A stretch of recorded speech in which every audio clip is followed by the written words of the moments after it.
নমস্কার, আমি দীপান্বিতা।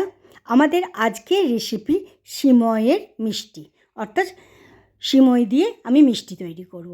এর জন্য একটা মিক্সিং জার নিয়ে নিলাম এবং তার মধ্যে ওই 1.5 কাপ মতন, অর্থাৎ 1.5 কাপ মতন আমি সরু যে সিমইটি হয় সেটিকে নিয়ে ভালোভাবে গুঁড়ো করলাম। তবে একদম পাউডার বানাবেন না, একটু যেন থাকে।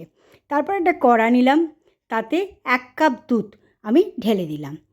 এরপর গ্যাসের আগুনটাকে জ্বেলে দিয়ে দুধটাকে ভালোভাবে 2-3 মিনিট হাই ফ্লেমে ফুটিয়ে নিলাম।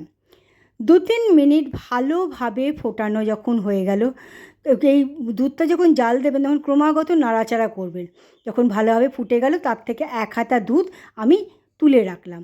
এরপর তার মধ্যে 1/4 কাপ আমি চিনি যোগ করেছিলাম।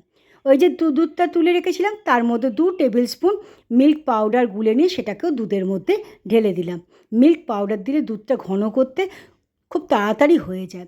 আবারও 2-3 মিনিট ভালোভাবে ফুটিয়ে নিলাম। এইভাবে খুন্তিটা যদি কড়ার ওপর রেখে দেন তাহলে দুধ সহজে উতলে পড়বে না। এরপর যখন আস্তে আস্তে নাড়তে নাড়তে ঘন হয়ে এলো তখন গ্যাসের আগুনটাকে বন্ধ করে দিলাম, দিয়ে সেটাকে ঠান্ডা হতে রেখে দিলাম। এদিকে আমি আলমন্ড আর কাজু বাদাম কিছুটা ক্রাশ করে নিয়েছি। আবারও চলে এলাম গ্যাসের কাছে, একটা কড়াইকে গ্যাসের ওপর চড়িয়ে দিয়ে তার মধ্যে দিয়ে দিলাম 1 টেবিল স্পুন, আমি এখানে কিন্তু ঘি ব্যবহার করেছি। এরপর গ্যাসের আগুনটা জ্বেলে দিয়ে যখন ঘিটা ভালোভাবে গলে গেল তখন যে ড্রাই ফ্রুট, এখানে কিন্তু আমি শুধুমাত্র আলমন্ডটাকে ভেজে নিয়েছিলাম। ভালোভাবে এটাকে রোস্ট করে নেবেন, ভেজে নেবেন। লো ফ্লেমেতে কিন্তু ভাজবেন। 1-2 মিনিট ভাজা হয়ে যাবার পর তার উপরেই যে সিমইটা আমি অল্প অল্প করে রেখেছিলাম, গুঁড়ো করে রেখেছিলাম, সেই সিমইটাকে দিয়ে আবারও নাড়াচাড়া করে নিলাম। এরপর যে ক্ষীরটা বানিয়েছিলাম সেই ক্ষীরটাকে দিয়ে সিমইয়ের সঙ্গে ভালোভাবে মিশিয়ে নিয়েছিলাম। ভালোভাবে মেশানো হয়ে যাবার পর তাতে দিলাম 1 টিস্পুন ছোটো এলাচের গুঁড়ো, সেটাকে দিয়েও ভালোভাবে মিশিয়ে নিলাম। ভালোভাবে মেশানো হয়ে গিয়ে যখন একটা ভালো পাক চলে এলো তখন গ্যাসের আগুনটাকে বন্ধ করে দিলাম। এরপর একটা বোতলের ঢাকনা নিলাম, একটা তো শেপ, যে কোনো একটা শেপ তো দিতে হবে, সেই জন্য একটা বোতলের ঢাকনা নিলাম। তার ওপরে দিলাম একটা প্লাস্টিকের শিট, আপনারা বাটার পেপারও ব্যবহার করতে পারেন। ওর ওপরে একটু 1 ড্রপ ঘিয়ের একটুখানি দিয়ে নিয়ে তার উপরে যে কাজু বাদামগুলো কেটে রেখেছিলাম ওপরে দিয়ে দিলাম।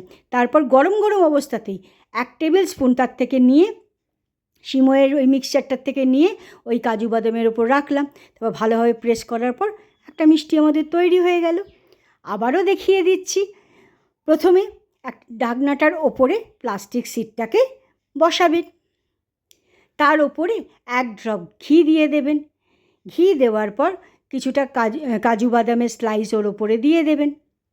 কাজু বাদামের স্লাইস দিয়ে দেওয়ার পর 1 টেবিল স্পুন সিমইয়ের যে মিক্সচারটা বানিয়েছিলাম সেটাকে গরম গরম অবস্থাতে নিয়েই ওই এর মধ্যে রেখে দেবেন, দিয়ে ভালোভাবে হাতে করে প্রেস করে নেবেন, নিয়ে আস্তে করে তুলে নেবেন। যেটা কত সুন্দর তৈরি হয়ে গেল। ভাবে সমস্ত মিষ্টিগুলোকে তৈরি করে নিলাম। আমাদের সিমইয়ের মিষ্টিটি তৈরি হয়ে গেল। আজকের রেসিপিটি কেমন লাগলো তা অবশ্যই জানাবেন। ধন্যবাদ।